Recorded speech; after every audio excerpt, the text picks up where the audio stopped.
Right, hi. There's been quite a lot of talk about rotation recently. And focusing on rotation is not how you throw far. Focusing on rotation leads you down the wrong garden path. Rotation is a byproduct of linear motions. So I'm going to show you exactly what I mean. There's been always talk about this back knee dropping to create the forward motion. That's not what's doing it. It drops, but it's as a result of something else we're doing. You don't get the hips moving from dropping it. That isn't what happens. Watch what happens to the rear heel when I drop it.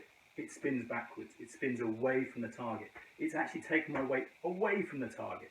I don't want my weight going away from the target. I want my weight going towards the target, because that is the ballast as it comes down that drives everything forward. If you're going away from the target, you've pulled back on the disc. It's not optimal.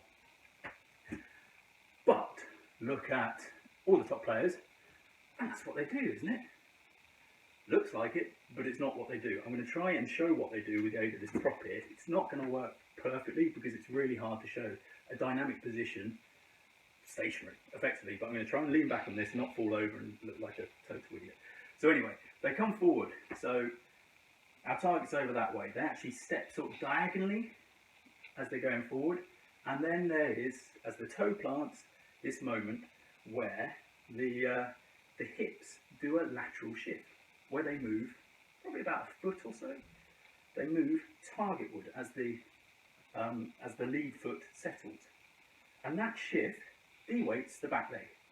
So that shift puts all the weight into our front side. It's loaded up the ballast, which then drops and puts everything over here, which is driving what's back here. At the moment, our arm is all the way back there when this happens. And watch what happens to the back leg, if I can get myself into this position, when it's de-weighted. So this is moving forward back leg. The position looks exactly the same, and the more staggered you are, the more extreme it looks.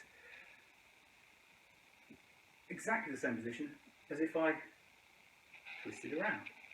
The twisting around is a power loss. It's a power pushing, not pushing, I don't want to use the word pushing, but moving it forward, de-weighting that back leg. What's actually happening is this bit is hanging loose underneath my hip, and the back leg, or sorry, the bottom of the leg, is just a little bit behind because it started off behind and hasn't caught up yet.